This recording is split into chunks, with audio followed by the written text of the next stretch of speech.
They say the desert forgets, that the wind erases, that beneath the endless sheets of sand stretching from horizon to trembling horizon, there is nothing but lifeless silence. But what if the Sahara does not forget? What if, beneath that whispering surface, something sleeps, half remembered, half buried, and wholly unwilling to be known? Tonight, we drift far from the maps you've memorized in school, far from the glossy textbooks and neat timelines. Tonight, we lie down at the edge of the world and listen to the sand, not as tourists of the past, but as seekers of something almost forbidden. There are places on this planet that seem to repel memory, places where time itself feels like it was exiled. The Central Sahara is one of them, hot, vast, and hostile. For centuries, it has been portrayed as a void, a place to pass through or around, but never into, a great nothingness. But the map, like the surface of the desert itself, deceives. It presents absence where there was once an empire. You've heard of Egypt. You've heard of Carthage. You've heard of Rome sweeping through North Africa like a tide. But you haven't heard of the ones who hid their cities, not beside rivers, but beneath the sand. You haven't heard of the Garamantes. And if you have, chances are what you were told was brief, confused, or dismissive. You were told they were nomads, transients, a flicker. But what if I told you they built roads in a land that devours footprints? What if I told you they grew crops in a place so dry it scorches shadow? What if I told you they weren't just a forgotten civilization, but a censored one? The Garamantes did not conform. They did not worship the right gods. They did not conquer in a way that flattered future empires. And so, they were conveniently edited out. The sand helped. The sand always helps. It doesn't bury like soil. It smothers. It doesn't preserve. It conceals. But somewhere beneath the dunes of modern Libya, the outlines of their world remain, like bone beneath skin. Cities arranged with mathematical precision. Underground aqueducts tunneled through bedrock by hand. Ceremonial centers aligned with the stars. All of it coated in dust. All of it curiously left out of the main story. Why? The answer is not simple. It never is. To begin, we must understand the deeper lie, the one told not by historians, but by history itself. That civilization only flowers beside rivers. That cities only rise with the blessing of empire. That desert equals desolation. These are convenient beliefs. They make colonization seem like civilization's savior. But the Garamantes were urban without being imperial, advanced without being expansive, literate without being loud. They built a sustainable society in one of the harshest environments on Earth. And they did so long before the rise of Islam or the arrival of Europeans. Their ruins whisper a new narrative, one that disrupts the neat lines we've drawn between savage and civilized. And perhaps that's why you've never heard of them. Their very existence undermines the colonial myth of Africa as a dark, waiting continent. But we are getting ahead of ourselves. Let us return to the beginning, not of the Garamantes, but of the Sahara itself. It wasn't always a desert. 12,000 years ago, it was green. Rivers flowed through what is now gravel plain. Hippopotamuses wallowed where now there is only heat haze. And as the rains receded, and the earth tilted, and the stars realigned, people adapted. They stayed. They learned to hear water underground. They learned to build downward, not upward. They did not defy nature. They danced with it. And that is how the Garamantes rose. They did not stumble upon the desert. They mastered it. They tunneled beneath it. They listened to the land in a way modern civilization has forgotten. Deep beneath the Fezzan region, they carved thousands of miles of subterranean channels to tap into fossil water. Ancient, locked reservoirs that predated even the Nile's current. No pumps, no steel, just persistence, mathematics, and memory. Imagine that. A people considered too primitive to be remembered, who engineered a hydraulic system so effective it could sustain a kingdom. This wasn't survival, this was sophistication. But where, then, is their legacy? Why do we remember pharaohs and forget kings of the sand? Why are children taught pyramids but not Fogaras? Who gets to be eternal? The Garamantes left cities, real cities, with avenues, with cemeteries, with fortifications. Archaeologists have uncovered them, tentatively, quietly. Most still sleep, visible only through satellite scans and half-revealed fragments. But something about their world resists full excavation. Perhaps it's geopolitical instability. Perhaps it's the indifference of global funding. Or perhaps it is something subtler, a reluctance to rewrite the past. Because once you admit that desert empires thrived independently, once you allow that African civilizations existed on their own terms, the entire architecture of historical hierarchy begins to crack. So let us crack it, not with certainty, but with wonder. Let us step into that warm, dry silence, not as conquerors of history, but as guests. What if the desert was not empty, but full? Full of memories so layered, so inconvenient, that we chose to forget them?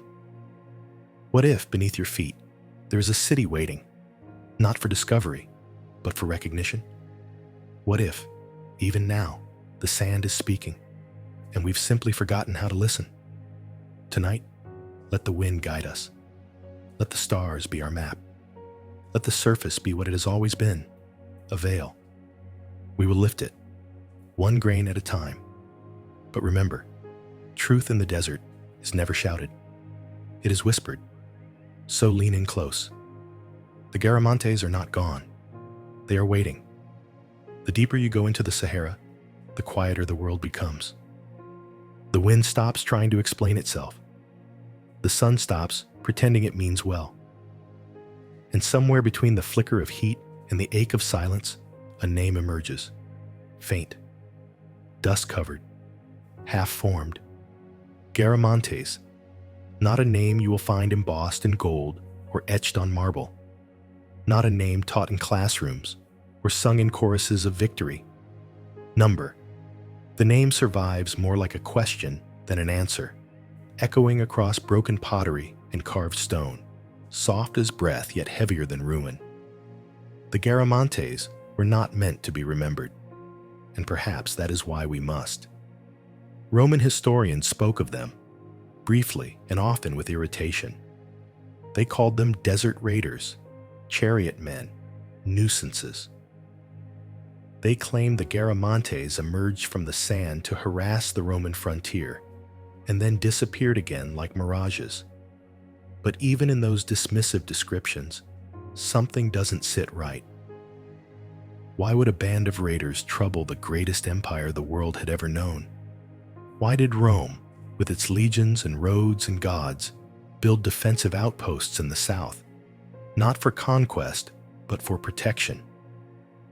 The Romans feared something organized, something persistent, something they didn't quite understand. That something was not a wandering tribe, it was a kingdom. Hidden in the Fezzan basin of modern-day Libya, surrounded by salt flats and scorched stone, the Garamantes created a constellation of cities. Jerma, their capital, held temples, public squares, even multi-storied buildings. They weren't living in tents. They were living in permanence. And yet, their name barely clings to the pages of history. Even their alphabet, a script known as Tifinagh, remains largely undeciphered, fragmentary, passed down only through whispers among Tuareg nomads, whose presence in the region suggests that not all the Garamantes vanished. Some may have simply shifted Shah. But how could such a civilization escape the long gaze of modernity? That's where the desert reveals its greatest magic. It doesn't merely hide things, it folds them into myth. Without rivers to cradle them, without stone monuments high enough to cast global shadows, the Garamantes became ghosts. And yet, they were anything but ethereal. Archaeological evidence tells of complex trade networks: beads from India, glass from the Levant, olive oil from Carthage, salt, gold, and even enslaved peoples moving north and south through Garamantian routes. These were not isolationists. These were middlemen, diplomats, facilitators. The desert, once thought to divide, was their bridge. And yet still, the silence remains. Excavations began in earnest only in the mid-20th century, disrupted again and again by war, revolution, and geopolitics. The more fragile the region, the easier it becomes to forget. And perhaps forgetting was not an accident but a choice. To remember the Garamantes would be to admit that Africa did not wait to be awakened. It dreamed before Europe ever looked southward. It innovated without instruction. It wrote its own story before it was overwritten. But even as we rediscover them, even as satellite imagery reveals the ghost outlines of farms and cities beneath the dunes, the full picture refuses to come into focus.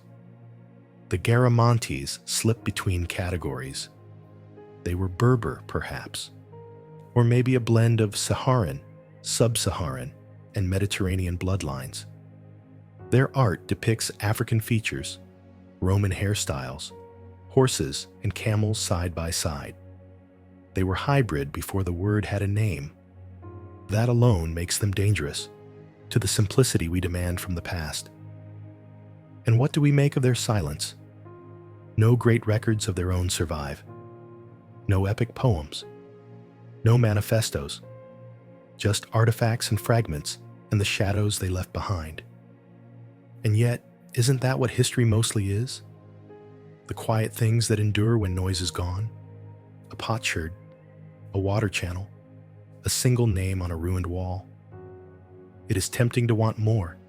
A king's speech, a battle tale, a map with borders. But maybe the Garamantes were not meant to be understood in the language of empires. Maybe they lived differently, not louder, not lesser, just differently. Still, something haunts the margins of their story. A question that refuses to resolve. If they were so advanced, so capable, so necessary to the flow of trans-Saharan life, why did they vanish so completely? Was it the drying climate? The rise of Islamic trade routes to the east? Internal collapse? Or was it erasure? Systematic and strategic. Not a natural forgetting, but a political one. It wouldn't be the first time. History is not a passive record. It is a battleground. And in that battle, those who do not scream their own names are the first to be buried. But the desert does not bury forever. In time, wind uncovers what it once concealed. And now, in the strange quiet of a sleepless night, we stand on the cusp of remembering what we were told to forget. A name is not enough, but it is a start. Garamantes. Say it softly. Say it aloud. Listen as it stirs beneath the dunes, tasting the air again after centuries of sleep. You are not alone out here. You are walking on ruins. You are breathing in a history that was almost lost, but not quite. Not yet. The sand does not forget, and neither will you. It's an idea planted early and deeply. The desert is the realm of drifters. Its people wander. Its cultures flicker like heat mirages, never building, never anchoring, never lasting. This image is seductive in its simplicity. It divides the world neatly into two halves. those who build and those who roam, those who leave pyramids and those who leave footprints. But what happens when the footprints lead to stone? What if the drifting was a strategy, not a limitation? What if the line between nomad and city builder was never as sharp as we were told? This is where the Garamantes begin to challenge the story we thought we knew. Because to call them nomads is to misunderstand the desert itself. The Sahara does not reward the aimless. It demands precision, memory, and an intimacy with the land so complete it borders on mystical. The Garamantes knew the desert not as an enemy, but as an ecosystem. They didn't survive it. They thrived in it. And they did so not by moving endlessly, but by building where it seemed impossible to build. Their capital, Garama, modern Jerma, was no dusty camp. It was a city, a real city, with roads, with walls, with homes cut from stone. It served as the hub of a kingdom whose reach extended across oases and valleys, threading together what the eye might perceive as emptiness, but which the Garamantes saw as connected lifelines. They mapped this space with water in mind, with wind, with the stars. To label them as mere nomads is not only misleading, it is a form of dismissal, a way to erase without fully lying. And yet, the lie persists. Why? Because if you accept that desert people built cities, then you must also accept that civilization does not look just one way. It is not always square and symmetrical. It is not always carved in marble. Sometimes it is circular. Sometimes it is hidden. Sometimes it sinks into the ground instead of rising above it. The Garamantes built with silence. Their legacy is not a towering monument, but a buried system of tunnels and channels called fogaras, an engineering marvel invisible to the casual eye. Yet, without them, the cities would not have survived a single season. These fogaras were no small feat. Dug by hand, often extending miles underground, they carried water from deep aquifers to the surface, maintaining pressure without pumps, using only gravity. These systems predated Roman aqueducts. In some places, they are still functional today. Think about that. A society long dismissed as primitive left behind an irrigation network so durable, it continues to sustain life 2,000 years later. Does that sound like a civilization of wanderers? But the question cuts deeper still. Why do we need to believe they were nomads? What comfort does that provide? Perhaps it affirms the myth that history flows from north to south, from the Mediterranean down. Perhaps it reassures us that Africa's interior had nothing of value until it was touched by outside hands. Perhaps it makes colonization seem like progress rather than interruption. Because if you accept that the Garamantes were builders, then you must ask, what else have we misclassified? What other desert cultures have we reduced to shadows because their monuments did not survive the same way? What if the sand didn't erase them, but we did? Even the Romans, with all their pride, could not ignore the Garamantes completely. They acknowledged their trade, feared their chariots, recorded their raids, and yet they too struggled to categorize them. The Garamantes didn't want empire. They didn't want war. They wanted autonomy. That is perhaps the most threatening thing of all. A people who live outside the lines, who don't seek dominion, who do not leave easy evidence behind.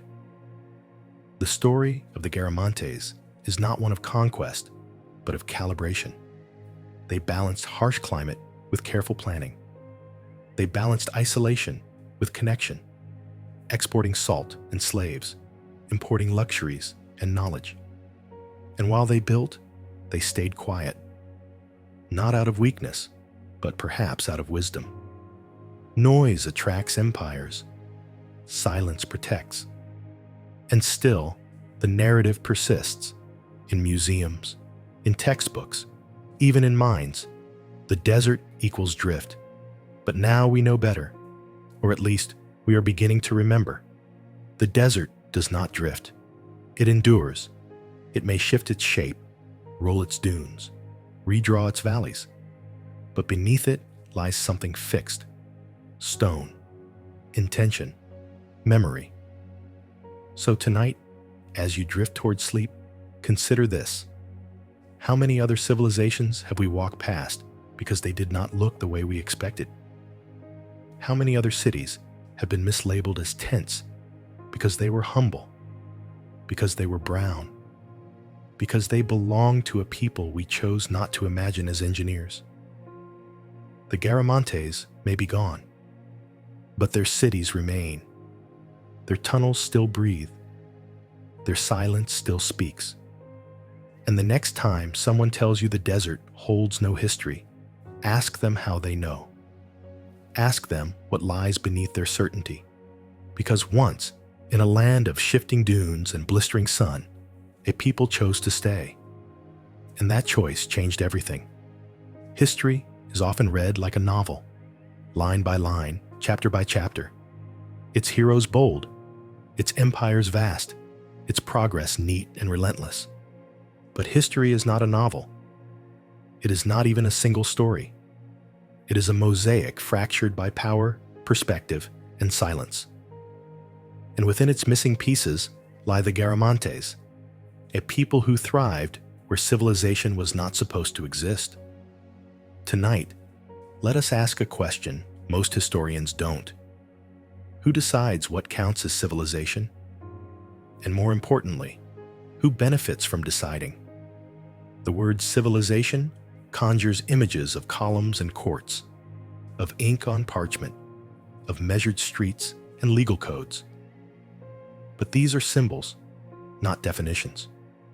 They are artifacts of one kind of development, a development that tends to reward centralization, warfare, and written legacy. The Garamantes left little writing. They built underground instead of skyward. They resisted both conquest and standardization, and so they were declared marginal. Not because they lacked complexity, but because their complexity refused to imitate Rome, or Greece, or Babylon. In the eyes of empire, they failed the test of visibility. But what if we invert the test? What if the real question isn't whether the Garamantes were civilized, but whether our idea of civilization is civil at all? What does it say about us that irrigation canals are ignored if they're carved in desert stone and not celebrated marble? What does it reveal that architecture must shout to be remembered, that quiet ingenuity is so easily filed under primitive? Power writes history, yes, but it also decides which kinds of memory are preserved and which are paved over. In the case of the Garamantes, what was paved over was a model of autonomy, an example of a people who sustained themselves without conquest, who traded with outsiders but did not depend on them, who built permanence in an environment where impermanence was expected. Such a model disrupts the comforting narrative that civilization comes from contact, that progress trickles down rather than rising from within. So again, we ask, who decides? The conqueror or the cartographer? The archaeologist or the archive? The textbook author or the terrain itself? Because if we look to the terrain, if we listen to the sand, if we trace the old fogaras that still pulse with buried water, we begin to see not a forgotten people, but a deliberately obscured one. Not a footnote, but a foundation. And the act of obscuring was not accidental. It was ideological. Throughout colonial history, Africa was drawn as a blank canvas, a place waiting for civilization to be imported. The myth of the empty continent was not rooted in evidence, but in utility. It allowed for possession. It allowed for resource extraction. It allowed for a clean moral conscience. After all, if the people had no history, then nothing was being taken from them, only given. And yet, beneath the very boots that marched across the sands were aqueducts older than London, roads older than Paris, cities older than Berlin. Who saw them? Who ignored them? And who ensured they were never spoken of again? Even today, satellite scans reveal outlines of Garamantian settlements, perfectly geometric, too symmetrical to be natural. Their roads extend like veins across the Fezzan, connecting oases in a pattern too intentional to be coincidence. And yet, no global heritage body has placed them on the lists of wonders. No documentaries are narrated in awestruck tones. Instead, we are left with fragments in foreign museums and ruins fading under the sun. Why? Because remembering the Garamantes would mean rewriting the role of Africa in the history of the world. It would mean abandoning the fiction of northern tutelage. It would mean confronting the fact that technological innovation, urban planning, and environmental mastery were happening outside of Greece and Rome. It would mean that Africa was not waiting to be civilized, but had already done so on its own terms, quietly, confidently, and sustainably. So again, who decides? And who benefits from the decision? This is not just about the past. It is about the stories that shape how we see one another now. It is about the borders of imagination we inherit from history. If we are taught that innovation is European, then African technology becomes contradiction. If we are taught that the desert is dead, then life within it becomes anomaly. But the Garamantes were not anomalies. They were a chapter in a book we were never meant to read. What other pages were torn out? What other names never made it into the timelines that decorate school walls? And more haunting still, what are we still choosing not to see? Because the sand is not the only thing capable of burying. Minds can bury, maps can bury, language can bury, and yet the truth remains, silent, patient, whole. The Garamantes built with intent. They built for survival, not spectacle. They did not need monuments to impress. Their legacy was water, connection, equilibrium. And in a world increasingly defined by collapse and chaos, perhaps theirs is a version of civilization worth listening to. So let us listen, not to the textbooks, but to the ground beneath them, not to the names already carved in stone, but to the ones written in silence. Civilization does not need to announce itself to be real. Sometimes it merely waits, buried, but not broken, whispering through the sand, asking only to be remembered. There is something dissonant about the phrase, to farm the desert. It sounds like a contradiction, like sculpting wind or bottling silence. And yet, that is precisely what the Garamantes achieved. In a landscape where the sun is a blade and the soil is bone-dry dust, they conjured orchards, grain fields, and palm groves. Not through luck or miracle, but through the quiet application of memory, mathematics, and a reverence for limits. Tonight, we descend deeper, not into ruins, but into the aquifers beneath them, into the lifeblood of an empire that dared to grow what should not have grown. Modern agriculture is loud. It spreads wide, demands more, seeks to conquer nature with chemicals and machines. But Garamantian agriculture was different. It was intimate, almost meditative. It responded to the land rather than resisted it. Theirs was not conquest, it was choreography. At the heart of this silent revolution lay the Fogaras, ancient underground water channels, narrow and hand-dug, stretching sometimes for kilometers beneath the sand. You won't find them in glossy history books, but they are there, threading through the desert like veins, built to harvest fossil water. Deep, ancient reserves left behind when the Sahara was still green. Each Foggara followed a simple yet profound principle: gravity. No pumps, no engines. Just an elegant slope, a downward angle, slight and deliberate, guiding cool water from the Earth's belly to the surface. This was engineering not for spectacle, but for sustainability. It was slow, laborious, and invisible, and yet it kept entire cities alive. Think of that. A civilization dismissed as primitive, channeling water with such precision that modern scientists still marvel at their methods. And what's more, the Garamantes knew restraint. They did not overuse the aquifers. They did not exhaust the desert. They built systems that respected the fragile balance between survival and depletion. What does it mean to farm the desert? It means to listen, to know when to sow and when not to understand the rhythms of heat and wind and soil so intimately that every decision becomes part of a ritual. In the Garamantian world, agriculture wasn't merely survival, it was identity. It tethered them to the land in a way even their enemies could not sever. Roman sources complained of Garamantes who would vanish into the desert and reappear days later, seemingly immune to the conditions that killed others.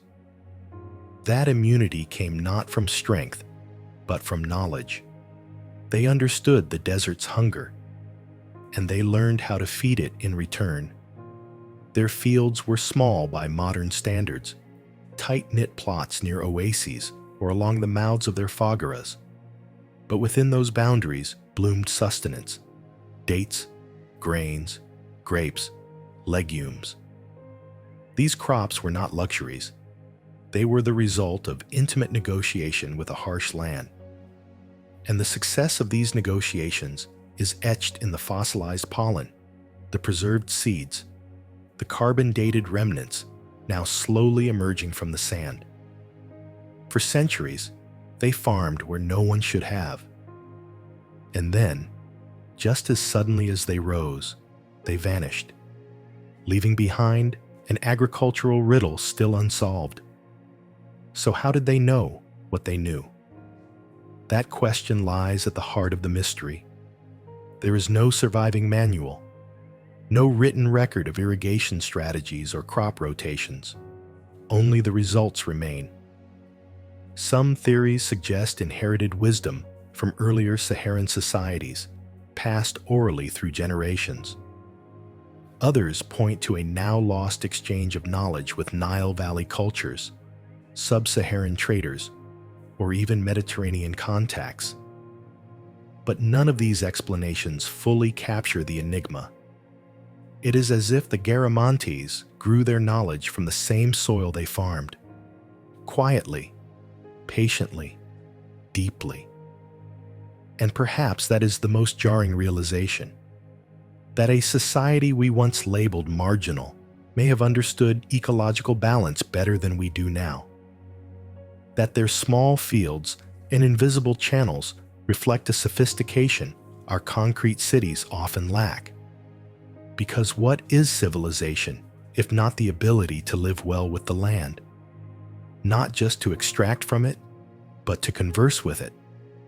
In that regard, the Garamantes were not behind. They were ahead. What would they think if they saw us now? Our deserts are expanding, our aquifers drying. We dig deeper, build bigger, consume more, and still we struggle to coax food from land that once bloomed freely. The Garamantes did not dream of endless growth. They farmed for continuity, not conquest. They saw sustainability not as a buzzword, but as the only way to live. And in the end, that may have been their downfall. For when the rain stopped falling entirely, when the aquifers began to fail, they had no illusion of escape. They didn't build ships. They didn't flee en masse. They simply faded, leaving behind not monuments, but lessons. It is strange to think of farming as a political act, but in a world where domination is glorified, choosing harmony becomes subversive. The Garamantes chose harmony, and they paid for it, not in failure, but in forgetfulness. History forgot them because they didn't conquer. They farmed, quietly, beautifully. And for that, they were buried not just in sand, but in silence. So now we remember, not just the name, but the method, not just the city, but the soil. We remember that civilization can be soft, that it can grow downward instead of upward, that sometimes the most advanced thing a people can do is listen to the land and follow where it leads. And as you close your eyes tonight, imagine it, a field blooming in the middle of nowhere, a vine curling along a stone wall, a child collecting dates in a basket while wind stirs the palm trees. The sun is still hot, but the people are not afraid, because they know the secret of the desert, not how to tame it, but how to live with it. And that, perhaps, is the truest definition of empire. History, when told from the victor's throne, often simplifies the defeated. Rebellion becomes savagery. Independence becomes obscurity. But what if some peoples were never defeated, just inconvenient to remember? What if their resistance was so complete, so uncompromising, that the only way to deal with it was to erase them altogether? The Garamantes, once considered mere raiders at the edge of empire, were in truth something much more unsettling to the Roman mind. They were unconquerable. They were not Romans, not subjects, not allies. They were free. And in a world increasingly arranged around empire, their freedom was intolerable. To understand the tension between Rome and the Garamantes, we must first understand the Roman imagination. Rome was obsessed with borders, lines carved into maps, milestones planted into soil, frontiers fortified with stone and steel. Anything beyond these boundaries was labeled wild. And those who thrived beyond them, who flourished in lands Rome could not tame, became myths of resistance, fascinating, dangerous, and ultimately unacceptable. The Garamantes lived just south of this line, beyond the fertile strip of Roman North Africa, deep in the Fezzan, where the desert becomes something otherworldly. The Romans knew they were there, and they hated that. Roman records refer to the Garamantes as desert marauders, chariot-bound specters who raided the Limes Tripolitanus, the fortified Roman frontier in modern-day Libya. These weren't casual forays. They were sharp, strategic, almost surgical attacks. In the dead of night, Garamantian chariots would appear out of the dunes, strike isolated Roman posts, and vanish before a legion could mobilize. To the Romans, this was barbarism. But to the Garamantes, it was balance, a message, a reminder that no wall is absolute, no empire eternal. Emperor Septimius Severus, himself of North African origin, famously launched a punitive expedition deep into Garamantian territory around 203 CE. He reached Garama and claimed victory. Roman scribes described the expedition as triumphant. But what they failed to note was this: Rome never stayed. They did not build a new province. They did not plant governors or roads or colonies. They left, quickly, quietly, almost as if the desert had rejected them. Because the Garamantes could not be ruled. They had no centralized government to decapitate, no singular ruler to assassinate or co-opt. Their power was dispersed, woven through tribes and lineages, embedded in terrain rather than thrones. Their capital was not a city of spectacle, it was a city of function. And even if Rome touched it for a moment, it did not own it. That is perhaps the most subversive part of the Garamantian story. Not just that they survived Rome, but that they outlasted its presence without ever imitating its structure. They traded with Rome, yes. Garamantian salt and slaves flowed north. Roman wine and glassware flowed south. But this was not dependency.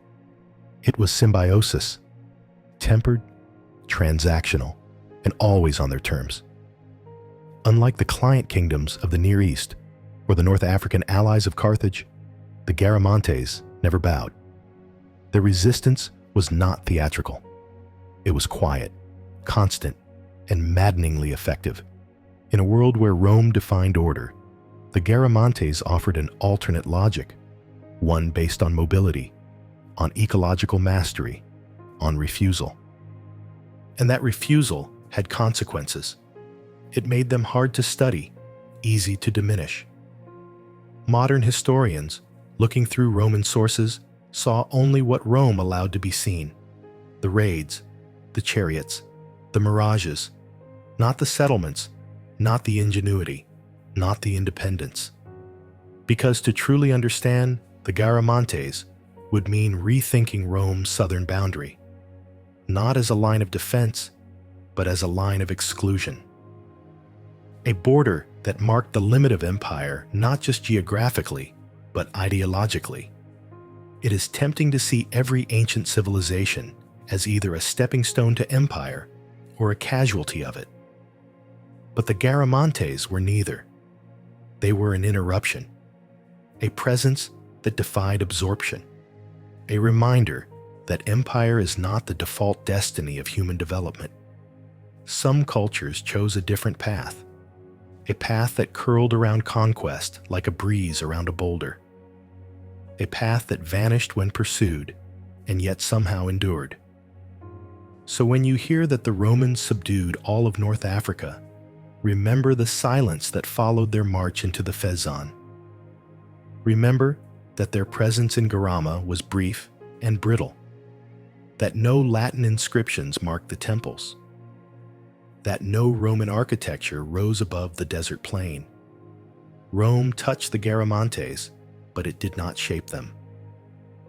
And perhaps this is why they were forgotten, not because they failed, but because they succeeded too quietly, because they showed that it was possible to build cities, engineer water systems, farm the desert, and sustain a culture without war, without empire, without shouting.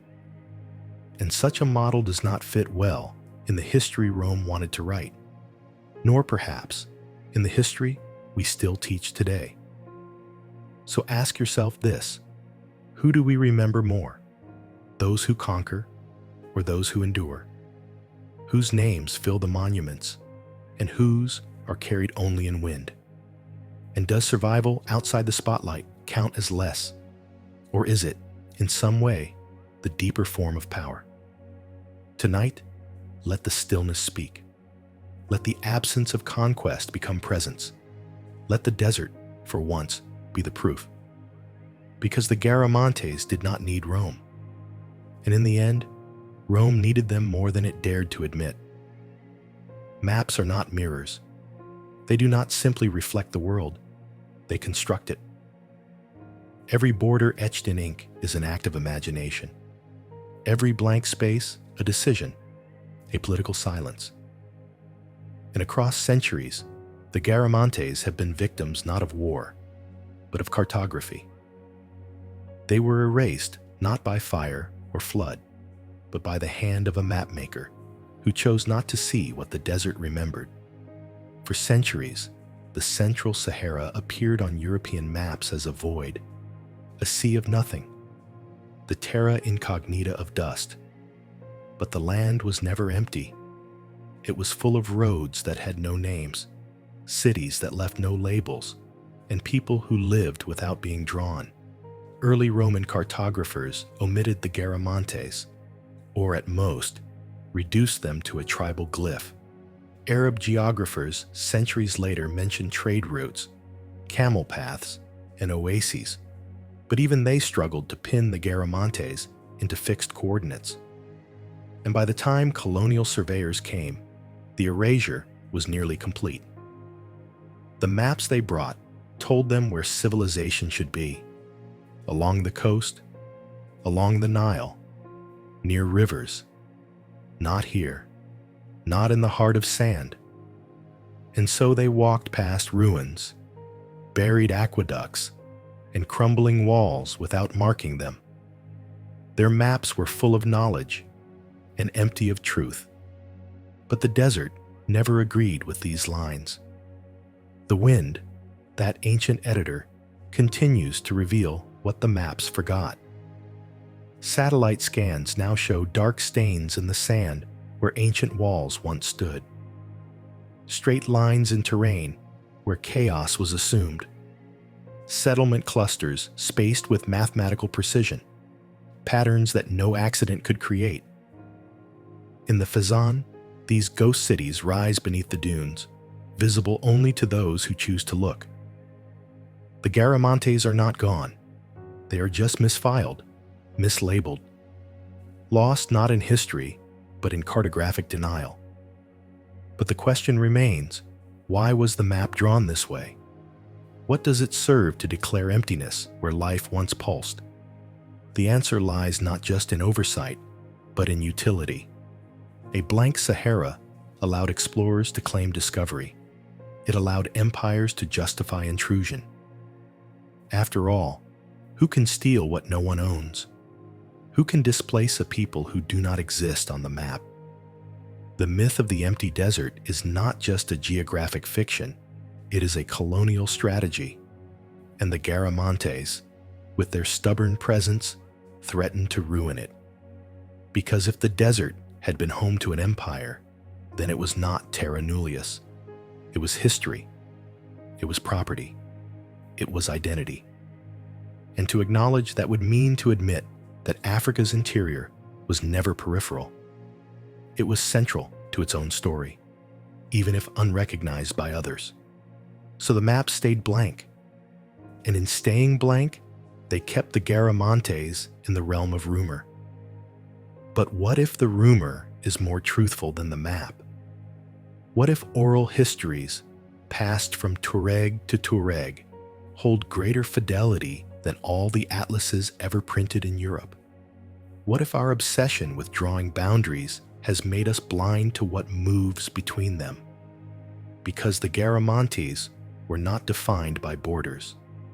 Their empire was drawn in water routes, in memory, in night skies and camel paths. Their territory could not be fenced. It pulsed like breath, sometimes visible, sometimes still, but always there. And so we return to the map. We trace our fingers over lines that were never real. We stare at empty spaces that were once full. And we ask ourselves, what else have we accepted as true simply because it was drawn? What other lies have we inherited through the myth of precision? Because maps do not tell you where people lived. They tell you where someone else thought they should have lived. And in that gap lies 1,000 silences. So tonight, imagine a map redrawn, not from above, but from within. A map not of borders, but of relationships. Oases linked by memory. Valleys etched in song. Trade routes remembered in footfall. Imagine the Garamantes world not as a shape on a parchment, but as a rhythm, rising, falling, alive. A map of water, not land. Of shade, not monument. Of survival, not supremacy. Because that was their map, and it was never blank. It was just invisible to those who refused to see. Civilizations fall. That's what we're told. Like autumn leaves, like worn-out myths, they rise, they flourish, and then they vanish. But what if some don't fall at all? What if they simply shift, out of sight, out of record, out of the categories we use to measure them? What if the Garamantes, that empire of sand and silence, never truly disappeared, but instead dissolved into the very dunes we thought they ruled? Are they gone? Or are they still here, just harder to recognize? To understand their supposed disappearance, we must first trace their decline. It is said that sometime around the 5th century, the cities emptied. The fogaras fell into disrepair. The roads no longer echoed with caravan bells. Roman contact, already distant, grew cold, and the heart of Garamantian culture seemed to falter. But what's striking is how quietly it happened. No invading horde, no dramatic collapse, just a slow receding, like the tide, like memory itself. One theory blames climate. The Sahara, always mercurial, grew harsher. Rains that once nourished vanished for good. Aquifers that had fed fields for centuries ran dry. Farming became a question of survival, then a gamble, then a memory. In such an unforgiving environment, even the best systems have limits. And perhaps the Garamantes, in their wisdom, understood that staying would become suffering. So they didn't collapse. They moved. Or they scattered. Or they stayed and became something else. Another theory points to trade routes. The rise of new Islamic networks to the east and west shifted the flow of goods, people, and knowledge. The Garamantes, once crucial intermediaries between Mediterranean markets and sub-Saharan riches, found themselves bypassed. No longer central, they faded from attention, and then from record. But disappearance from record is not disappearance from existence. It is simply the moment when history, as written by the powerful, turns its gaze elsewhere. And here is where the mystery deepens. Among the Tuareg people of the Sahara, there are legends. Stories of ancestors who built underground rivers. Stories of cities swallowed by sand but not time. Stories of kings who rode silver chariots through the night, drawn not by horses but by silence itself. And in their alphabet, Tifinagh echoes a script found on Garamantian stones. Coincidence or continuity? Archaeologists have unearthed skeletal remains in the Fezzan with genetic links to modern Berber populations. Pottery styles continue. Motifs persist. Songs and rhythms linger across centuries. These are not relics. They are lifelines. Evidence not of extinction, but of adaptation. The Garamantes may not have vanished. They may have simply melted into other names, other tribes, other forms. Their cities may have fallen, but their knowledge did not. It is comforting to close a chapter, to say a people rose and then they fell. But some stories are not so obedient. Some stories bleed into others. And the Garamantes may be one of them, a people who refused to die and instead became whisper, custom, echo, not ruins, but roots. But if they still live, in what form?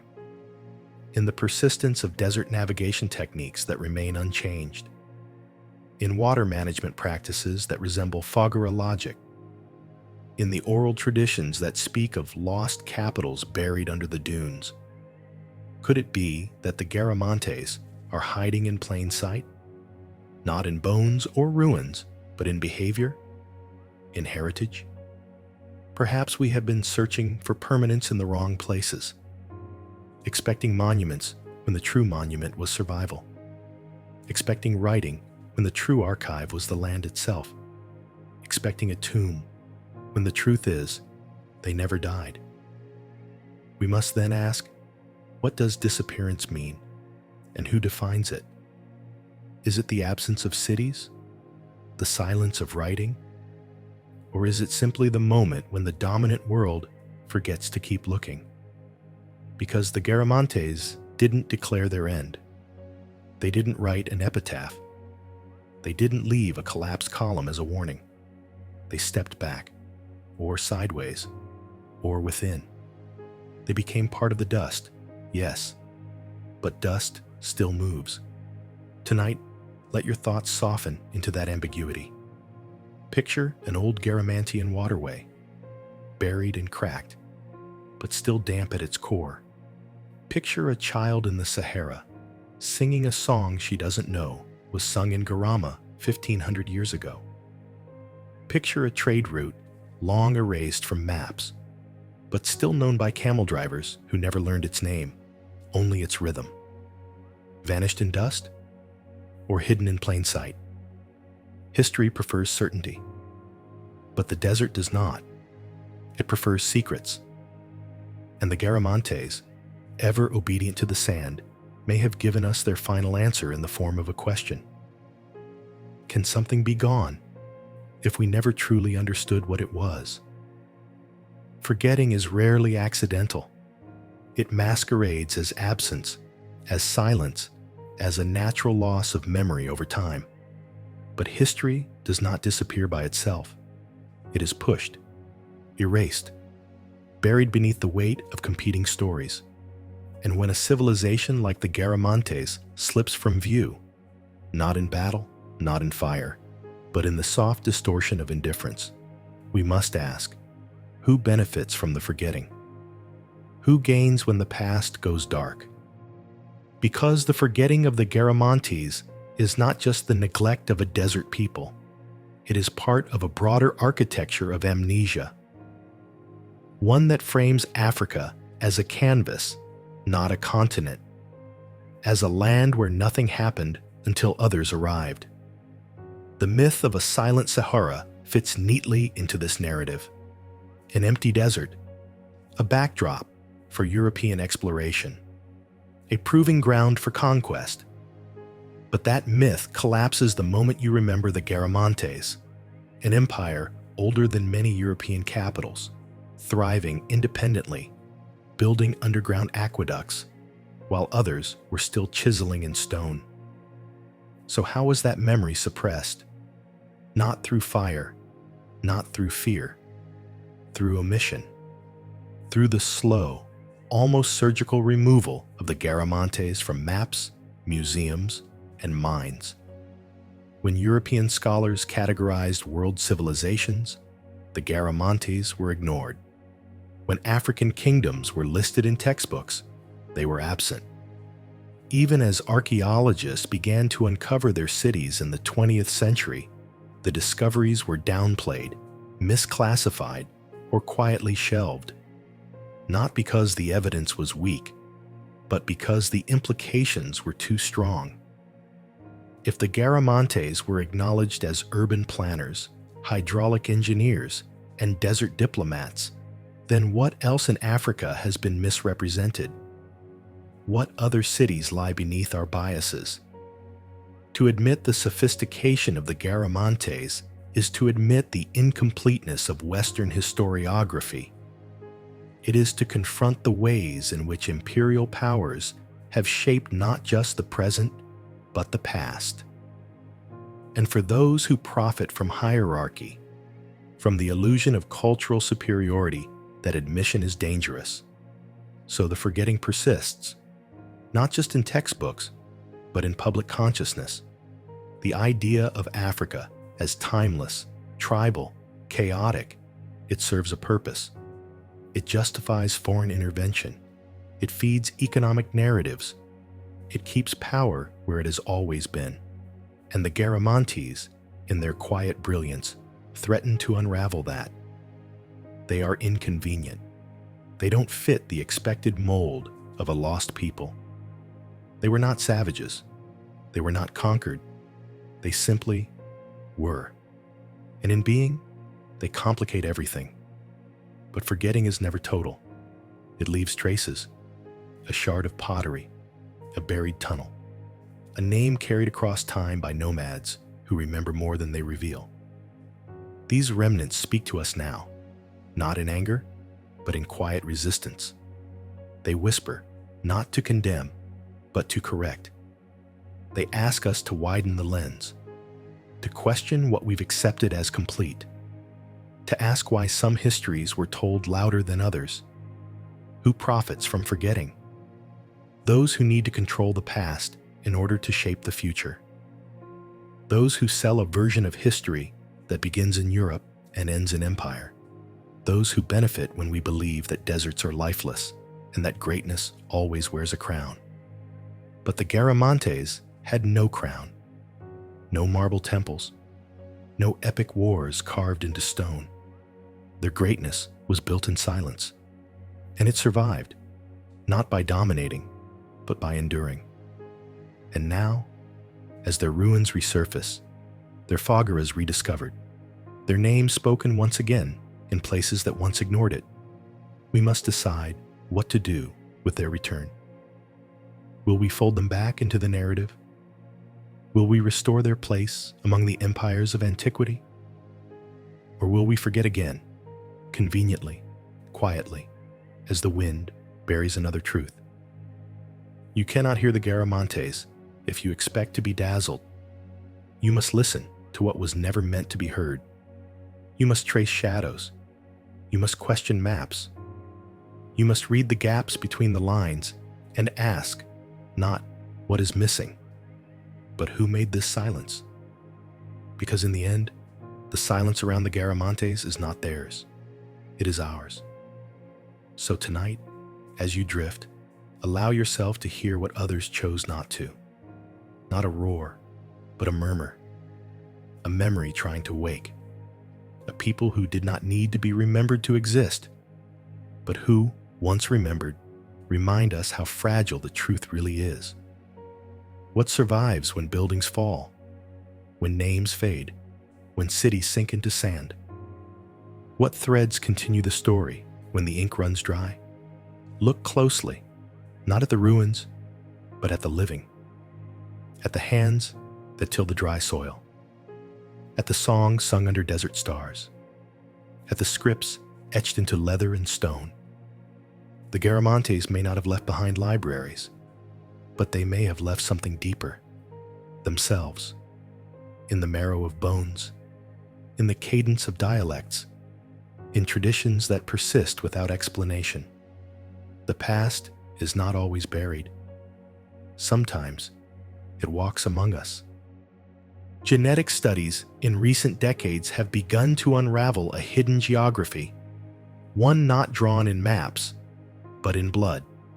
Samples taken from modern Berber populations, particularly Tuareg communities of the Central Sahara, carry echoes of ancestry that stretch back to the Garamantian period.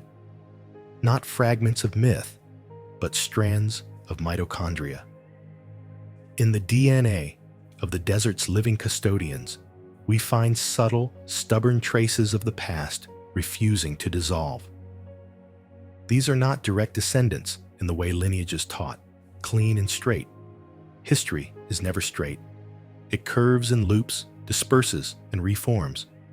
But the biological links remain. Traits passed down, not in empires, but in families. In survival strategies. In the way a child's eyes reflect the sun, like their great-grandparents did, when the empire was still breathing beneath the dunes. And language, too, carries the echo. The ancient script of the Garamantes, once carved into stone tombs and pottery, is cousin to Tifina, still used today by the Tuareg.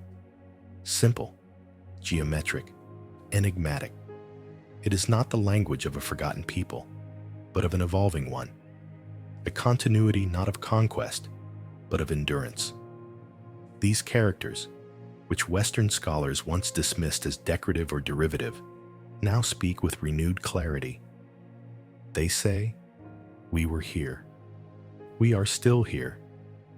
The Tuareg, called the blue people of the Sahara, for the indigo that dyes their robes and stains their skin, carry stories older than ink.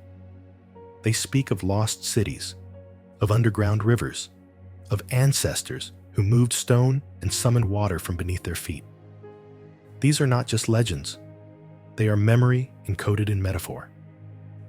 And through them, the Garamantes remain, not as statues, but as spirits, not as a nation, but as a presence. Anthropologists once dismissed oral history as unreliable, too fluid, too emotional, too imprecise. But in the desert, where stone crumbles and paper disintegrates, the voice endures. It passes through generations like breath, adapting but never vanishing. And what if the voice holds truths no document could carry? What if the lullabies sung to desert children are the last archives of an empire the world forgot to remember? Because culture does not die, it changes clothes. The Garamantian worldview may not be recited in lecture halls, but it may live in how a woman stores water, how a caravan finds its way without a compass, how a burial is prepared on land with no trees but infinite sky.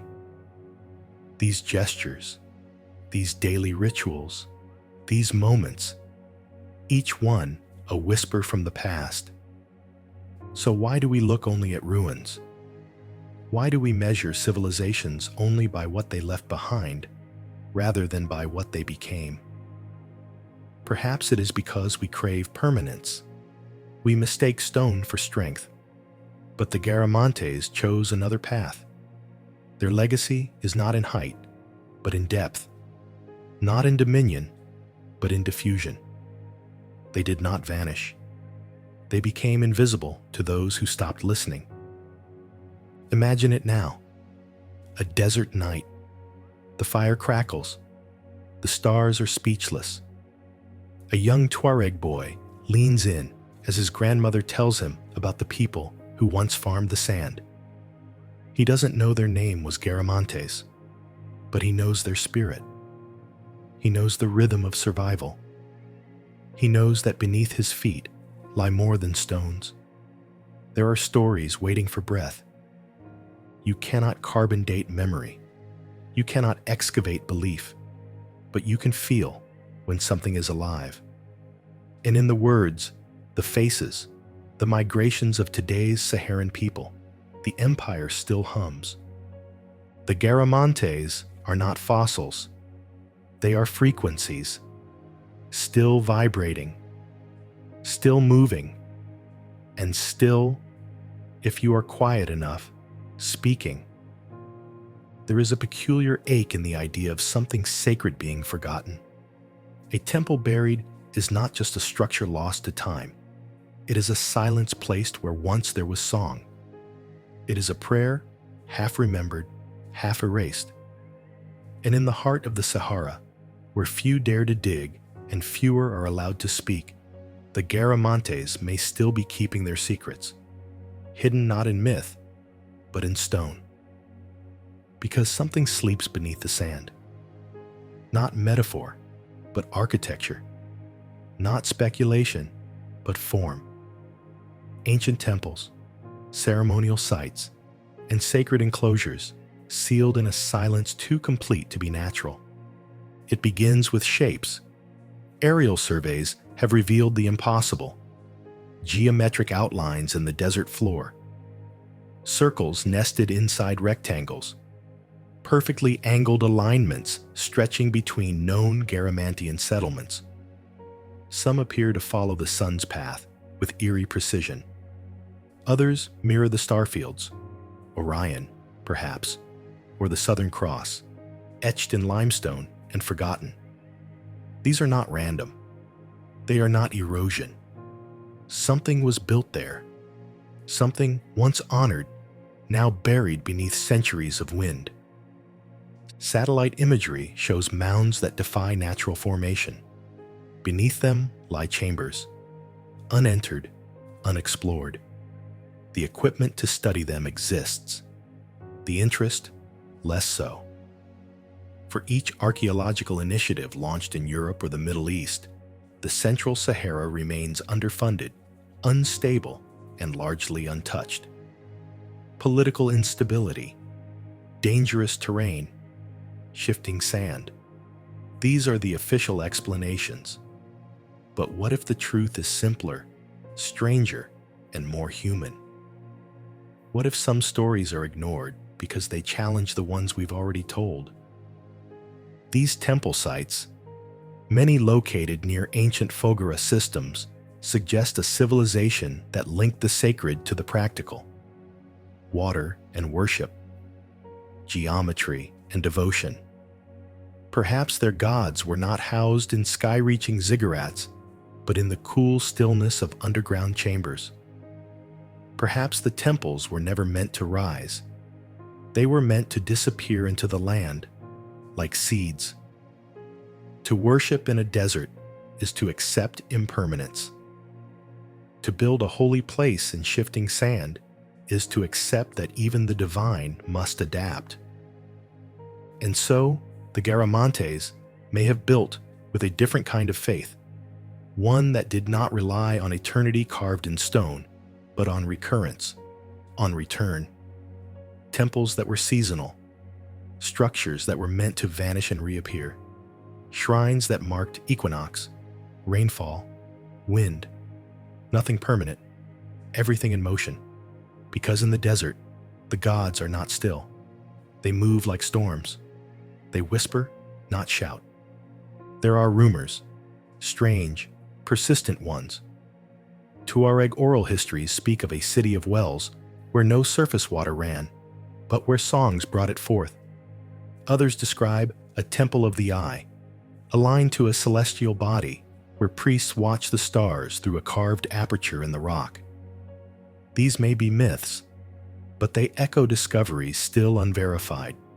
Rock formations with deliberate cuts, doorways without buildings, corridors leading nowhere, or perhaps leading inward, into chambers not meant to be entered by the living. Why have these places not been studied fully? Part of the answer lies in geopolitics.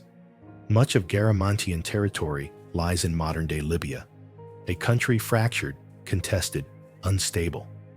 Access is limited, security is tenuous, but the deeper answer lies in disinterest. Grand funding flows toward pyramids, palaces, and empires that fit the script. The Garamantes, silent and subterranean, do not perform for cameras. Their temples are not spectacles. They are secrets. And secrets, once found, tend to rearrange things. Because if these temples are real, if Garamantian civilization honored the stars, studied light, built sacred geometry in the same breath as irrigation systems, then everything we thought we knew must expand. They were not just survivors, not just traders.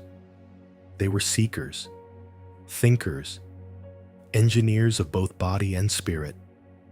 And in forgetting their sacred places, we may have lost a worldview entirely. But the sand does not lose. It preserves in paradox.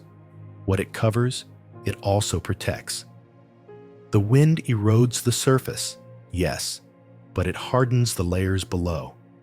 And so these temples, if they still stand, may be among the best preserved in the world. Sealed by nature, untouched by conquest, waiting. Can you imagine walking into one? Cool air, the scent of stone untouched by light for centuries, walls engraved in a script that no longer has a tongue, ceilings etched with star maps drawn by hands that knew how to speak to the sky. What would you feel in that moment? Awe? Guilt? Recognition? Because deep down, we sense it, that some truths are sleeping beneath our feet, that our forgetting is not just about history, it's about humility.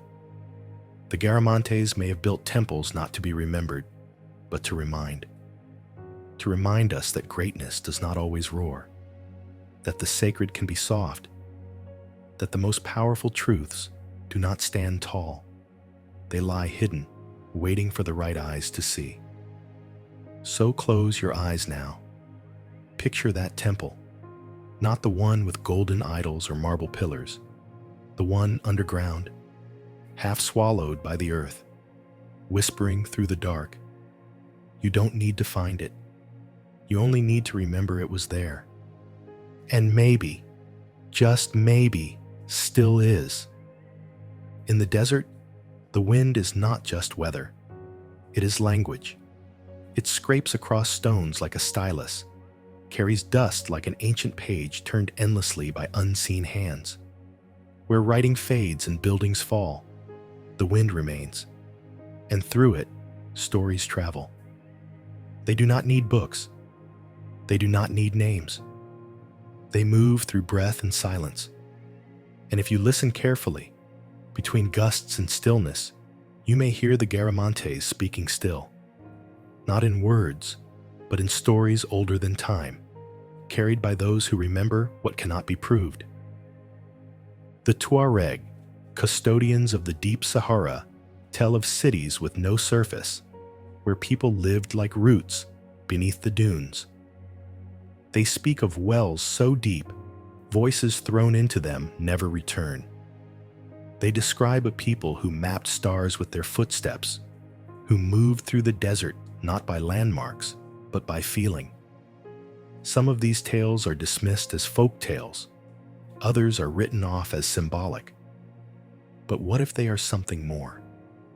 What if they are the last fragments of a world too quiet to be fully buried? A recurring motif appears again and again in Tuareg oral tradition, the city of the sunken doors, a place where all the thresholds lead downward. It is said that the wind avoids this place, that even camels grow uneasy near it. No ruins mark its location, no signs declare its name, and yet generations of nomads know how to avoid it, or how to approach, if they dare. It sounds like a myth, but satellite data has identified subsurface anomalies in the region, rectangular voids where no natural geology can explain them. Architecture beneath absence, form beneath fiction. Another legend speaks of the people of the stone wells. They did not build walls, the story goes. They built below, like ants. Their leader was called Amahan, a name that has no translation but implies both wisdom and disappearance.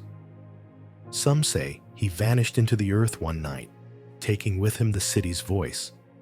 The people scattered, the desert closed, and all that remained were wells that speak in echoes.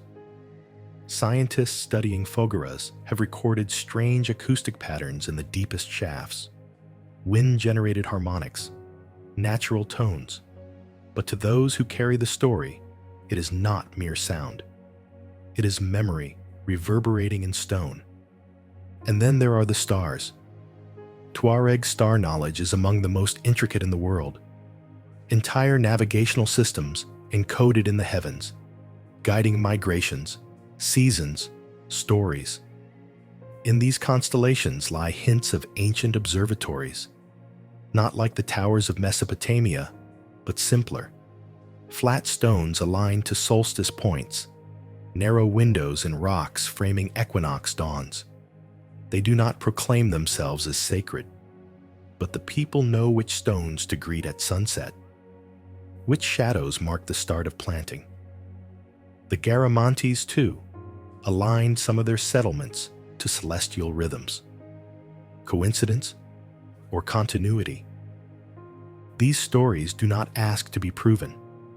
They ask to be believed just long enough to see the pattern.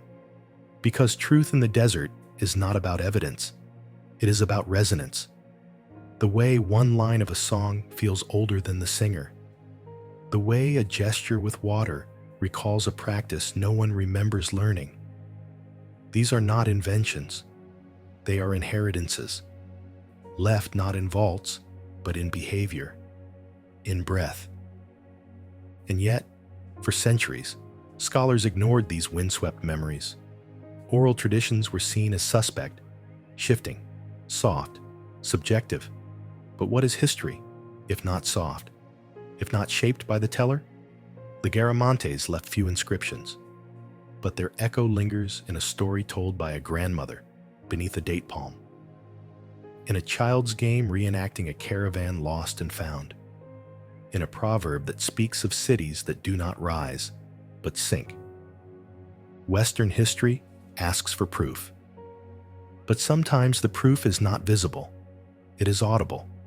It is emotional. It is the persistence of narrative in places where no camera has ever rolled.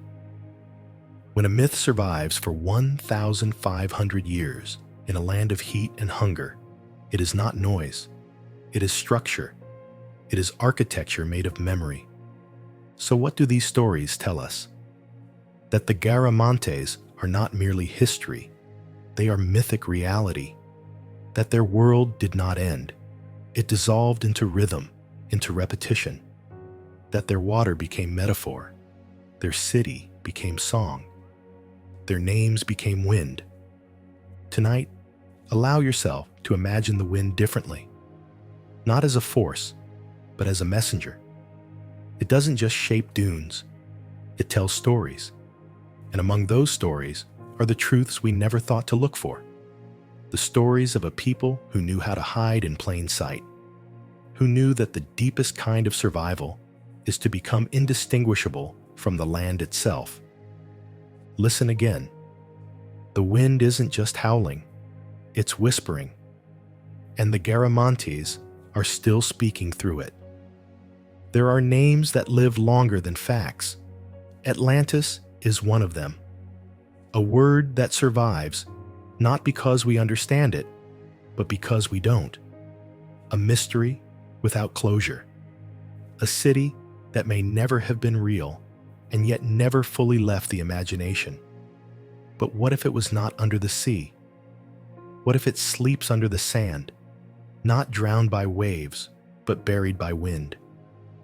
What if Plato, speaking of a lost land of canals, of strange wisdom, of a sudden disappearance, was not writing fantasy, but echoing fragments of a place real enough to forget?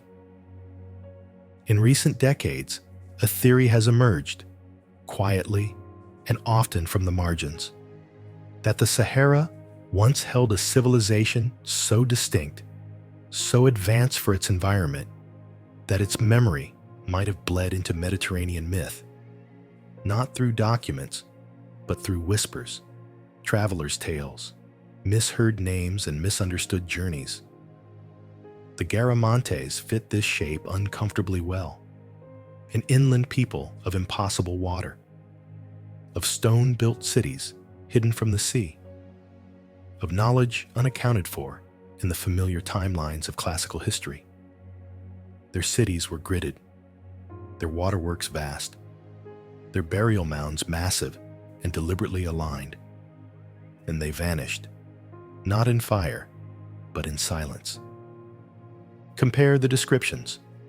Plato's Atlantis, with its concentric circles of land and water, fed by subterranean springs. The Garamantes, masters of underground water, constructing artificial oases in arid basins. Atlantis, a land said to lie beyond the Pillars of Hercules, beyond the Strait of Gibraltar, into the Atlantic, or perhaps the unknown south. The Garamantes, positioned deep in the interior of North Africa, beyond the well-mapped coastlines, beyond reach for most Mediterranean sailors, and both, curiously, portrayed as warnings, civilizations that reached some forbidden threshold of knowledge or pride and then disappeared. It's easy to dismiss these links as romantic, speculative, pseudo-historical, and perhaps they are. But ask yourself, why does a myth survive across millennia if it has no root at all? Why does the idea of a hidden, forgotten civilization, buried and misunderstood, strike such a deep chord across so many cultures? It may not be because of Atlantis itself, but because something like it once was. Not identical, but parallel. A truth exaggerated into symbol. A memory exaggerated into legend. There is no evidence, hard and fast, to link Atlantis to the Garamantes. No inscriptions, no shared iconography, no golden tablets or sunken temples. But there are shadows, similarities in the shape of their mystery, in the ache they leave in the archaeological record, in their power to unsettle timelines and remind us that civilization is not a single path, but a field of forgotten roads. If the Garamantes are not Atlantis, They are something better. They are real. You can touch their stones. You can trace their water tunnels. You can find their bones. But their story, like Atlantis, was distorted, minimized, marginalized, rewritten through the lens of foreign empires. Perhaps the Garamantes became Atlantis in reverse, a factual people turned mythical through erasure, not imagined into grandeur, but reduced into ghosthood. There is a strange symmetry here. Two vanished civilizations, one lost to water, the other to dust, one sinking in a day, the other fading over centuries. Both remembered not clearly, but persistently. Why does the mind cling to what it cannot fully see? Perhaps because we know that loss leaves a resonance, that the world is full of things we were never meant to know, and yet somehow still do. A trace in our curiosity, a pull in our dreams, an unprovable certainty that the past is deeper than the textbooks allow. So is Garama the Atlantis of the dunes? Maybe not. But it may be the origin of a whisper, a rumor that traveled north, wrapped in metaphor, misunderstood, repackaged. Not a lie, a transformation. History, passed through too many mouths, becomes mythology. And mythology, if followed backward, leads us to truths too raw to be told plainly. Tonight, let that possibility hum in the quiet. That the Garamantes may not just be forgotten, they may be misremembered, misnamed, mislocated. Atlantis might not be under the ocean at all. It might be under your feet, breathing beneath the dunes, waiting not for discovery, but for recognition.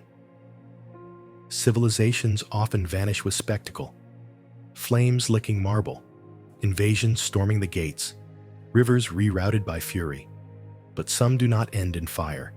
Some do not crumble beneath swords or collapse beneath revolutions. Some simply fade. The Garamantes were one of these. No last stand, no heroic epics, no elegies etched into stone. Just a silence that grew, year by year, until only the wind remembered where they had stood. And perhaps that, in its own way, is more haunting than any ruin. They disappeared as they had lived, deliberately, subtly, in concert with the land, rather than in defiance of it. Their fogaras, once pulsing with water, slowed as aquifers fell. The crops thinned, the caravans diverted. The roads were no longer walked. But there was no collapse, no massacre, no conquest, just the slow exhale of a people who had learned too well how to live within limits. And perhaps that was the tragedy. They respected the desert more than we ever have. The archaeology tells this softly. A room left unfinished, a tunnel sealed not by sandstorms, but by careful human hands. No signs of siege, no charred walls, only absence, but an organized absence, a departure. You can almost picture it.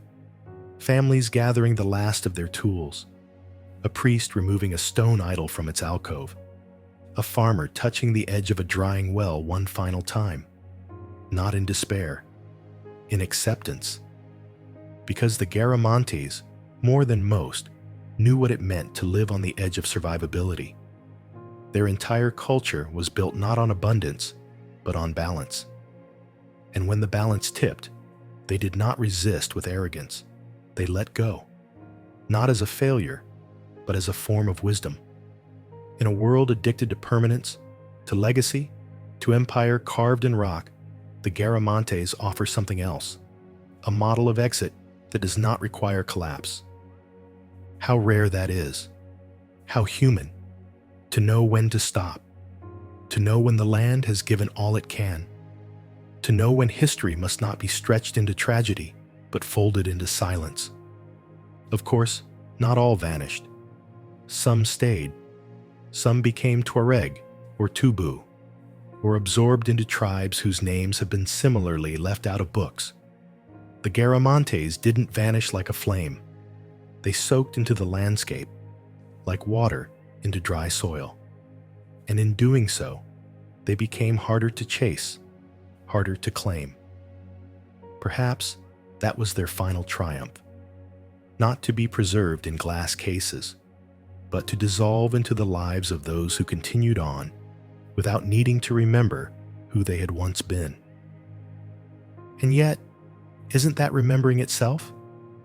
A method passed down, a way of storing water, a melody repeated in a lullaby, a path through dunes taken without a map. The Garamantes are still here, not as a people, but as a presence, a way of being that refused to burn out, but instead sank, softened, and survived beneath the notice of empires. Think of how history measures worth, through monuments, battles, writings, gold. The Garamantes left almost none of these. And yet, they engineered the desert. They negotiated with one of the harshest environments on Earth, and won, for centuries. Their reward? To be forgotten. Because they did not shout. Because they did not conquer. Because they knew how to leave quietly. And maybe that is why they matter more now than ever. In an age where silence is rare, where every culture is told to shout its worth to survive, the Garamantes whisper something radical. That there is strength in yielding, that there is power in letting go. That civilization does not have to end in ashes. It can end in peace.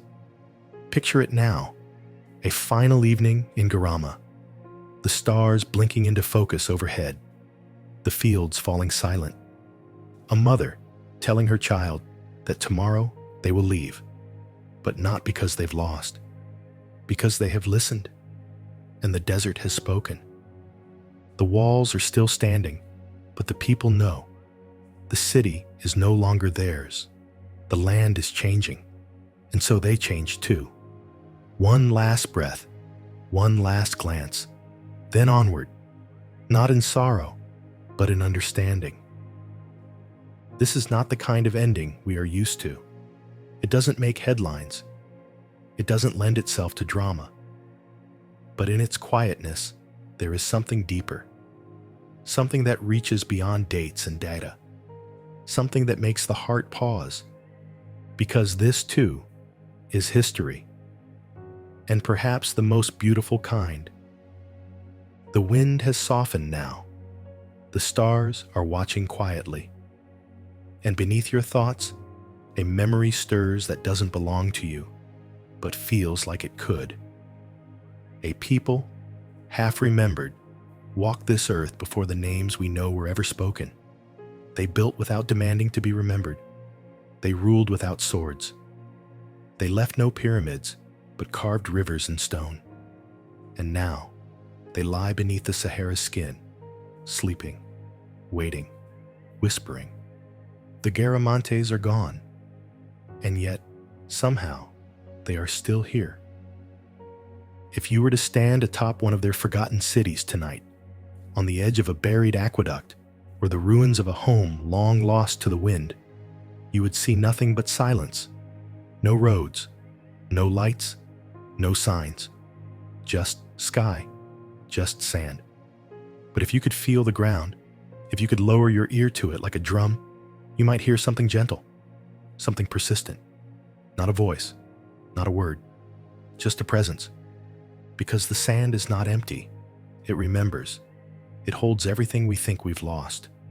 The footprints, the fires, the laughter in languages no longer spoken. Beneath every dune is a page of a book the earth still keeps open. The Garamantes wrote in that book, not with ink, but with life. And they wrote slowly, patiently, like people who knew that what is built in harmony with the land will last far longer than what is carved to defy it. We end this journey not with finality, but with a question. Perhaps the same question they themselves might have whispered into the wind as they vanished. their backs turned toward their own fading cities. If a people disappear without war, without fame, without ruin, were they ever truly gone? We measure history in noise, in conquest, in stone that refuses to fall. But maybe the truer measure is what remains after we stop looking, what endures in the cracks, in the soft rituals that repeat across generations, in the dust that settles over truth without burying it entirely. The Garamantes remind us that civilization can exist without spectacle, that it can thrive in the margins. That silence is not emptiness, but another way of speaking. Their cities were made to be lived in, not worshipped. Their tunnels were made to feed, not to impress. Their wisdom was drawn not from domination, but from balance. And perhaps that is why we are only just beginning to see them now. In a world that has shouted itself hoarse, we are learning again to listen to the quiet ones, to the builders of forgotten maps, the keepers of unseen waters, the architects of rhythms instead of empires. Tonight, as sleep draws near, let yourself drift to that world. Imagine the desert at midnight, cold now, still, the ruins beneath you not dead, but dreaming, the city below the sand still holding its breath, and the stars, ancient and unblinking, still casting their light on the places we've chosen not to see. The wind picks up again, not harsh, not violent, just enough to remind you. Something once lived here, something wise, something human, and still the sand whispers,